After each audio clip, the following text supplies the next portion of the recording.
Hello friends, एक बार फिर हम आपके लिए क्लास 12 का थर्ड चैप्टर लेकर के आए हैं ऑन हिज ब्लाइंडनेस, जो पोएट्री का चैप्टर है और ये बहुत ही महत्वपूर्ण चैप्टर है बोर्ड की दृष्टि से।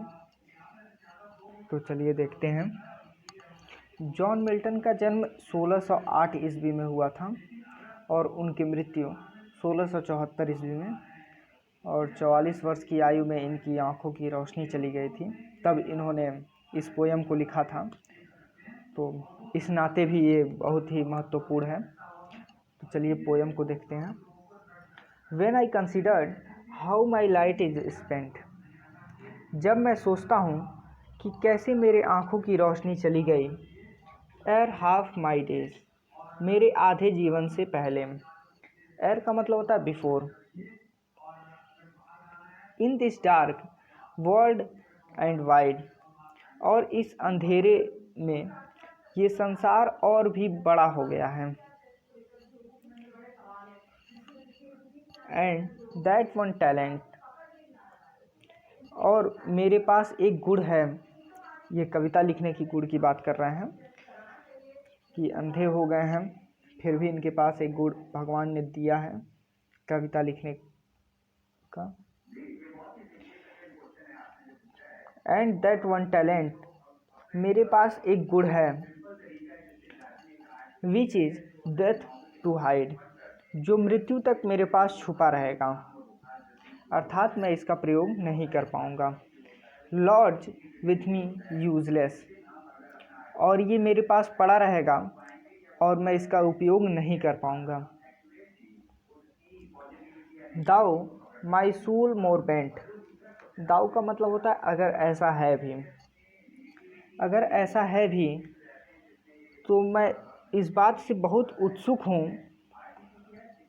To serve therewith my maker, therewith मतलब होता है उस उपहार से। अगर ऐसा है भी तो मैं इस बात से बहुत उत्सुक हूँ कि भगवान द्वारा दिए गए इस उपहार से मैं उनकी सेवा कर सकता हूँ। And present my true account, account मतलब होता है अपना लेखा जोखा, अपना लेखा जोखा प्रस्तुत करूँगा। लेस्ट ही का मतलब होता है अगर ऐसा न हो कि वह, लेस्ट ही ऐसा न हो कि वह रिटर्निंग चाइल्ड, कि हमको वहाँ से फिर दोबारा भेज कर और हमको बुरा भला कहें, हमको वहाँ से वापस करके बुरा भला कहें। ये था हमारा पहला पैराग्राफ। तो चलिए देखते हैं सेकंड स्टेंजा। सेकंड स्टेंजा में कवि कहते हैं, doth God exist day labour light deny it. इस लाइन में कवि खुद से क्वेश्चन पूछते हैं कि क्या भगवान उनसे भी मेहनत कराएंगे जबकि वो अंधे हैं। आई फॉन्डली आस्क, मैं प्रेम पूर्वक पूछा। बट पेशेंस, लेकिन मेरा धैर्य। टू प्रिवेंट दैट मर्मर, फुसफुसाते हुए मना कर देता है। सून रिप्लाई, और तुरंत उत्तर देता है। God doth not need either man work और हिज ऑन गिफ्ट, भगवान को मनुष्य के कार्य की कोई आवश्यकता नहीं है और न ही उनके उपहारों की। Who best bear his mild yoke, जो भगवान के दिए हुए कष्टों को कोमलता से सहते हैं। दे सर्व हिम बेस्ट, वे भगवान के अच्छे सेवक होते हैं। योक मतलब होता है कष्ट को। ये रहा सेकंड स्टेंजा। तो चलिए देखते हैं third stanza. His state is kingly, उनकी जो अवस्था है वो राजाओं जैसी है।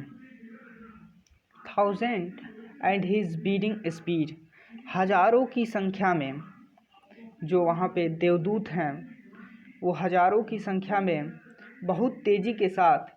And post land and ocean without rest, जो बिना आराम किए ज़मीन और महासागरों में बहुत तेज़ी के साथ घूम रहे हैं। They also serve who only stand and wait. वे व्यक्ति भी भगवान की सेवा करते हैं जो खड़े रहते हैं और अपनी बारी की प्रतीक्षा करते हैं। ये पोयम समाप्त हुआ। ये जॉन मिल्टन का एक सोनेट था।